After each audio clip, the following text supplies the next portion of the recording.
라르만닷컴의 후원으로 제작되는 5월 11일 통키뉴스는 자 오늘 CPI 발표, 요 CPI 발표와 미국의 물가, 그 다음에 주식 관련된 뉴스를 중심으로 특집으로 꾸몄습니다. 먼저 오늘 오전에 발표된 미국의 CPI 발표, 온 세계가 주목을 했죠. 8.3 4월 소비자 물가지수 CPI가 8.3으로 나왔는데요. 이 수치가 상당히 애매합니다. 왜냐하면 지난달 3월 달에 CPI 수치가 8.5였거든요. 자, 그거보다는 낮아졌죠. 또 한 가지, 발표하기 전에 시장의 예상치는 8.1에서 많아봤자 8.3. 근데 보통 이제 8.1에서 8.3이니까 8.1에서 2 정도. 좀 더 긍정적으로 보는 사람들은 앞자리가 7.9가 나올 수도 있지 않을까라는 생각을, 그런 희망적인 생각을 갖고 봤는데 막상 뚜껑을 열고 봤더니 8.3이 나온 겁니다. 시장이 일단 상당히 당황했죠. 지금 보고 계시는 이 핀비즈닷컴의 오늘 지수의 모습을 보면 이 CPI 발표를 보고 시장이 당황하는 모습이 그대로 나와 있습니다. 여기 보시게 되면 초반에 보십시오. CPI 발표에 대한 불확실성이 일단 해소가 되면서 시장은 상승의 모습을 보여줬거든요. 하지만 11시 반을 기점으로 해서 3대 지수가 일제히 지금 하락으로 이렇게 빠지고 있습니다. 보이시죠? 끝물을 추락. 그래서 현재 이 통계 뉴스를 녹음하고 있는 시간이 11시 14분인데요. 자, 다우는 0.72, 나스닥은 2.63, S&P 500은 1.20, 3대 지수가 다 마이너스의 모습을 보여주고 있습니다. 일단은 자, 오늘 CPI 발표를 앞두고는 우리는 어떠한 수치가 나올까도 되게 중요했지만 오늘 발표된 이 CPI 수치를 시장이 어떻게 받아들이느냐, 이게 더 중요했잖아요. 근데 1차적으로 지금 최악의 모습을 보여주고 있죠. 실망 매물인가요? 아니면 빌 게이츠처럼 안 되겠다, 이제는 더 이상 못 버티겠다라고 하면서 다 팔아 제끼는 매물인가요? 어떤 매물이든 상관없이 지금 자, 매수세가 들어오지 못함으로 속절없이 흘러내리고 있는 모양새입니다. 그리고 어저께 그나마 시장을 조금 이끌었던 오늘은 팡주식들 있잖아요. 테슬라를 비롯한 팡주식들, 반도체주들이 오늘은 속절없이 빠지고 있고요. 그나마 조금 뒷받침해줬던 다우 종목들, 오늘은 에너지주, 이 에너지 섹터군 빼고는 지금 뭐 에너지하고 유틸리티 빼고는 전방위적으로 지금 다 무슨 권투시합에서 얻어 터지고 피 먹는 것처럼 시장이 다 흘러내리고 있습니다. 자, 좀 전에도 말씀드렸지만 이 월가에서도 이걸 어떻게 바라봐야 되는가. 일단 이 수치 안에는 긍정과 부정의 측면이 모두 다 들어있는 것만은 사실입니다. 하지만 이 긍정적인 거는 일단은 소비자 물가지수가 오른 것은 맞지만 오름세가 소폭 둔화됐다는 거죠. 그렇죠? 지난달보다도 0.2 정도가 낮아진 거였고, 근데 그 안에 뚜껑을 살짝 또 열어보면 또 골치 아픈 일들이 계속해서 일어나는 걸 알 수가 있거든요. 일단 예상치를 빗나가서 8.3이 나왔다는 것도 참 부담이 되고요.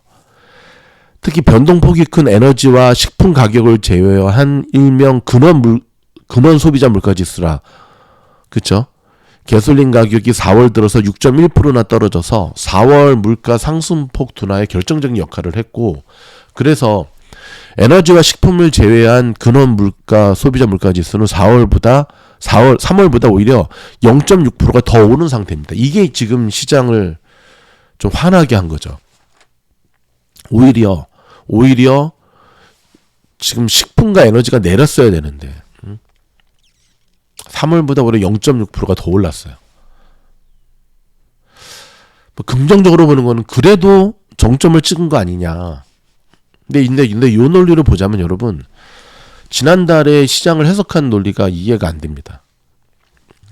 그래서 계속해서 지금 CPI가 높게 나와도 뭐 특히 바이든 할아버지가 제일 계속 얘기하는 게 뭐죠? 그래도 중고차 값은 작년 12월에 비해서 이제 정점을 찍고 내려가고 있지 않느냐. 일부 뭐 계속 우크라이나 전쟁 핑계를 대면서 유가도 그렇고 내려가고 있지 않느냐, 긍정적인 소식이다라고 하면서 시장을 어루만졌지만 오늘 막상 뚜껑을 열고 봤더니 그거는 그들만의 립서비스였다는 것을 알게 되죠. 이런 가운데 미국의 물가 부담을 덜어준다며 쏟아낸 각 주의 감세들 있잖아요. 이게 오히려 지금 물가를 자극하고 있다라고 하는 다소 좀 충격적인 뉴스가 나왔네요. 조금 들여다볼까요? 40년 만에 인플레이션에 신음하는 미국의 각 주정부들이 감세 조치를 쏟아내고 있습니다. 치솟는 물가에 대응해 가계의 가처분 소득을 늘려주겠다는 취지죠. 하지만 경제학자들은 사실상 국민에게 현금을 나눠주는 이런 조치가 물가를 더 올리게 될 것이라고 경고를 하는데요. 자, 좀 전에 말씀드렸듯이 미국 노동부가 오늘 발표한 4월 물가 상승률이 전년 대비 8.3%로 지난달에 8.5보다는 상승세가 꺾였지만 전문가의 예상치인 8.1보다 높았고요. 에너지와 식료품을 제외한 근원 물가 지수도 6.2%나 올라 시장 전망치 6.0을 넘어섰습니다. 이 미국의 감세 논란은 물가 상승에 시달리는 한국에도 많은 시사점을 주고요. 한국뿐만 아니라 전 세계에 지금 굉장히 무겁게 경제를 지금 짓누르고 있죠. 뉴욕타임스는 현재 30개의 주 정부가 주민 인플레이션 부담을 덜기 위해 세금 감면을 시행하거나 검토 중이라고 보도를 했는데요. 플로리다 같은 경우는 재정 여유분을 활용한 12억 달러 규모의 감세안에 서명을 했다고 하고요. 뉴멕시코주도 가구당 $1,000씩의 세금 환급을 결정했고 아이오와 인디애나, 아이다호도 올 들어 소득세를 감면했다고 합니다. 감세는 보수 성향의 공화당의 단골 정책이지만 현재는 민주당의 주정부도 가세하고 있는 모양새입니다. 민주당 소속 뉴욕 주지사 휘발유 가격 급등에 대응해 다음 달부터 유류세를 절반 감면하기로 했는데 뿐만 아니라 펜실베니아주도 법인세율 인하를 추진 중에 있습니다. 캔자스주는 식료품 판매 감세를 검토하고 있고요. 하지만 경제 전문가들은 감세 정책이 국민의 지갑을 두껍게 함으로써 소비를 자극해 가뜩이나 높은 물가를 더 끌어올릴 수 있다고 진단을 하고 있습니다. 이 제이슨 퍼먼 하버드대 교수의 주장에 따르면 주정부 감세는 인플레이션을 부추길 것으로 본다면서 문제는 이로 인한 물가 상승은 국가 차원의 문제인 반면에 그 혜택은 각 주에 기속된다고 주지사들이 생각한다는 것이라고 밝혔는데요. 11월 중간평가를 앞둔 주정부는 물가를 끌어내려 유권자 표심을 얻기 위해 경쟁적으로 감세를 추진하지만 국가 전체에는 인플레이션 악화로 이어질 것이라는 얘기입니다. 주정부 감세가 재정 악화로 이어질 수 있다는 우려도 커지고 있는데요. 지난해까지 이어진 경제성장과 연방정부 지원으로 재정은 흑자지만 향후 중앙은행의 연준의 양적 긴축으로 경기가 둔화돼 세수가 줄어들면 감세 조치는 부메랑으로 돌아올 수 있다는 겁니다. 불안한 경제 환경에서 감세 조치가 한꺼번에 이루어진다면 재정에 부정적인 영향을 줄 수 있다고 경고를 했고요. 물가 상승이 현재 미국인의 가장 큰 고민거리라는 점에서 감세 카드는 계속될 것으로 전망이 됩니다. 펜실베니아 주지사 선거에 출마한 조시 셔피로 주 법무장관은 유권자는 물가가 가장 큰 걱정이고 정치인에게 해법을 원한다라고 말했습니다. 이런 가운데 빌 게이츠, 여러분 기사 들으셨죠? 빌 게이츠가 주식을 대거 처분했던 기사가 며칠 전에 떴죠. 한국 돈으로 무려 12조 원. 이유는 하나입니다. 인생 최대의 하락장이 온다. 달러로는 100억 달러 규모의 자산을 운용하고 있죠. 대표적인 빌 게이츠의 재단이 이제 시에라 인베스트먼트 매니지먼트거든요. 공동 창업자이기도 한 데이비드 라이트가 지난 4일 블룸버그 통신과 인터뷰에서 남긴 말입니다. 지금 2008년 세계 금융위기, 2020년 코로나 때보다도 더 큰 하락장이 앞으로 찾아올 것이다 라고 하면서 지금 주식을 대거 처분했습니다. 빌 게이츠 좀 전에 말씀드렸던 또한 CNN과의 인터뷰에서 심한 인플레이션에 맞서 중앙은행이 금리를 인상할 수밖에 없어 경기 둔화가 찾아온다는 전망이 나온다. 이해는 하지만 경기 둔화는 올 거다. 그래서 약세론자의 주장이 최근 상당한 설득력을 얻고 있는 것은 무척 우려스러운 일이다 잘 아시다시피 경제에 대한 어두운 전망이 나오는 건 각국 중앙은행이 그동안 쏟아부었던 돈을 걷어들이며 유동성 장세의 끝이 보이기 시작해서라고 얘기를 하고 있는데요. 자, 연준은 아시다시피 지난 4일 기준금리를 0.5포인트 인상을 했고요. 다음 달부터는 QT도 시작이 됩니다. 양적 긴축, 만기가 도래하는 국채와 자, MBS라 그러죠. 주택 저당 증권에 재투자하지 않는 방식으로 유동성을 줄여나가고 있습니다. 자, 퍼펙트 스톰이라 그러죠. 여러 악재가 동시에 발생하는 영향력이 커지는 현상이 시장을 뒤덮을 수 있다는 우려가 나오고 있는데요. 공급망의 병목 현상 해결이 요원한 데다가 우크라이나 사태 장기화로 유가와 원자재 가격이 고공행진을 이어가면서부터 지금 모건 스탠리는 블룸버그의 인터뷰에서 현재 시장은 모든 부정적인 악재들이 쏟아져 나오고 있는 퍼펙트 스톰에 직면하고 있는 상황이다 라는 이야기를 우리에게 들려주고 있습니다. 자, 여러분 잠시 전하는 광고 말씀 듣고 돌아와서 보다 시장을 좀 깊이 들여다보는 요즘 주식시장 재미없죠. 재미는커녕 매일 스트레스의 연속이죠. 롤러코스터 장세가 계속 이어지고 있고 호재는커녕 악재만이 산적해 있는 듯 보입니다.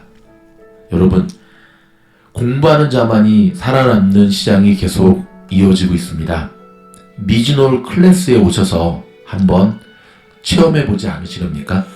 화면에 보시는 대로 오픈 영상은 누구나 보실 수 있는 토끼 뉴스와 책 읽어주는 미즈놀, 멤버십은 매일 2-3편씩의 영상이 업로드되면서 미즈놀이 그토록 강조하는 큰 그림을 가지고 추세를 가지고 들어가는 영상이고요. 라사모는 멤버십 가입자에 한해서 한 달 단위로 운영하는 방인데 매월 마지막 주에 모집이 되고 있습니다. A반은 현재 자리가 없네요. 길은 반드시 있습니다. 지금 같은 어려운 장세 이겨낼 수 있습니다. 여러분, 미즈놀이 어느덧 3년차가 되어갑니다. 여러분들에게 함께 그 길을 걸어가자 감히 말씀드리고 싶습니다. 여러분들을 초대합니다.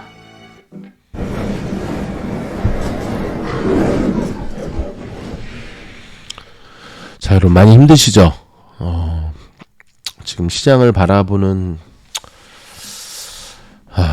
이제는 짜증을 넘어서서 좀 막 그럴 텐데, 자, 여러분 그럼에도 불구하고 지금 미즈놀 멤버십에 가입하셔서 특히 라사모방에 들어오셔서 함께 하시는 분들, 저희 미즈놀이 계속해서 진단해 드렸던, 그쵸? 지금은 멈춰서 있어야 된다라고 하는 진단이 얼마나 정확했는가를 아시게 될 거예요. 자, 보시게 되면 오늘 자, 애플이 자, 오늘 무려 4.28%가 하락을 했습니다. 오늘 150불 드디어 깨졌습니다. 여러분 기억하십니까?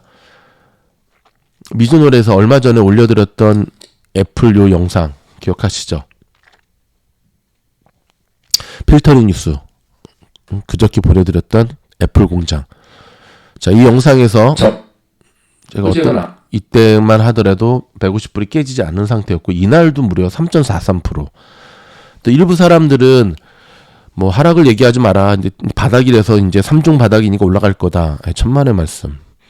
지금은 더 안전하게 점검하고 확인하고 들어가야 된다고 해서 제가 뭐라 그랬죠? 아직은 총알에 투자해야 될 때지 주식에 들어갈 때가 아니다. 맞췄죠? 오늘 애플은 어떻죠? 예. 그 강력한 지지선이 150불이 깨져버렸습니다. 147.89. 애플만의 문제는 아니고요. 테슬라 지금 분위기가 여러분 오늘도 테슬라가 또 엄청 빠지고 있는데 보시면 볼까요?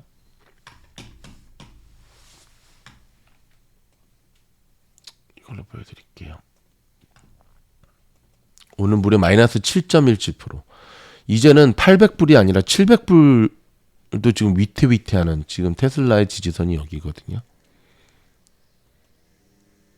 보이십니까, 여러분? 이거 자 보여드릴게요. 자, 차트를 잘 볼 줄 모르는 분도 누가 봐도 지금 테슬라를 보면 느낌이 오시죠? 계속 밑을 향해서 지금 흐르고 있다는 사실. 거듭 말씀드리지만 과거에 설마 테슬라가 어제 제가 영상에서도 말씀드렸잖아요. 업스타트, 소파이, 뭐 리비안, 로블록스 보여드리면서 지금은 과거의 그 보보숲에서 벗어나지 않으면 보보숲은 보고 싶은 것만 보는 습관 계좌가 그냥 삭제당하는 일들이 계속 일어난다는 겁니다. 여러분 미즈노 멤버십에 가입하셔서 자 이제는 오늘 CPI까지 발표가 됐으니까 자 이제는 우리가 들어가야 될 종목들 제가 약속한 대로 멤버십 영상에서 여러분들에게 소개시켜 드리도록 하겠습니다. 라사모 A반도 마찬가지고요. 자 이제는 확인이 됐으니까 또 액션을 취해야죠. 자 굉장히 안 좋은 뉴스들이 계속 이어나오고 있습니다. 여러분 보시면 이분이 누군지 아십니까? 헤인즈 지금 미국 국가정보국장이에요. 한국도 문재인 대통령 정부 때 방문 한번 했었죠. 파란티어 고문이기도 했었고, 그렇죠? 저희 미즈노래에서 한번 다른 분인데 헤인즈 이 국가정보국장이 푸틴이 우크라이나 장기전에 지금 돌입했다. 푸틴의 머릿속에는 정쟁의 장기전을 준비하고 있다라고 하는 분석을 내놓았는데 만약에 러시아가 전쟁에서 질 때는 핵을 쓸 가능성도 있다라고 하는 다른 사람은 몰라도 저는 이 헤인즈 제가 개인적으로 참 좋아하는 분인데 이 헤인즈 국장의 이 말이 저는 굉장히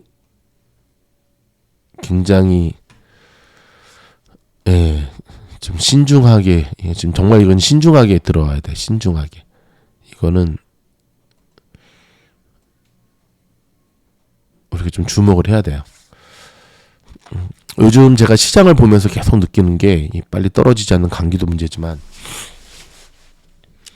지지선이 없는 상태에서 계속 내려 꽂는 게 문제거든요. 지지가 되어야 될 그 선에서 지지가 안 되는 게 문제거든요. 이게 이제 하락장의 본격적인 모습인데 또 하나 안타까운 자 미국의 인플레이션이 지금 생계비의 위기까지 닥친다는 경고음이 나오고 있습니다. 지금 미국 현지의 모습이거든요. 자 굉장히 우울한 뉴스만을 전해드리게 돼서 저도 개인적으로 좀 마음이 좀 아픈데 일단 하루 늦었지만 자 문재인 대통령 고생 많으셨습니다. 지난 5년 동안 정말 고생 많으셨고 자유인이 되셨다고. 근데 남은 여생 정말 편안하게 자유롭게 잘 지내셨으면 좋겠고요. 윤석열 대통령 취임 축하드리고요. 어찌됐든 5년 동안 대한민국을 잘 이끌 수 있는 또 성공하는 대통령이 될 수 있기를 해외에서도 응원하도록 하겠습니다. 정치적인 노선은 틀리고 입장은 다르더라도 이 어려운 때에 산적해 있는 문제들 앞에서 정말 새로운 정부든 미국의 정부든 잘 해결될 수 있기를 바랍니다. 자, 미즈노 가족 여러분, 굉장히 힘든 시간을 우리가 지나가고 있습니다. 좀 더 희망적인 뉴스로 여러분들에게 찾아갈 것을 약속을 드리지만 잘 찾아봐도 희망적인 뉴스는 잘 안 보이네요. 자, 희망적인 뉴스보다는 일단은 정확한 뉴스의 필터링을 가지고 우리가 함께 이 위기를 또 헤쳐나가는 게 중요하다라고 생각을 합니다. 최선을 다해서 여러분들을 돕도록 하겠습니다. 좋은 하루 되십시오. 고맙습니다.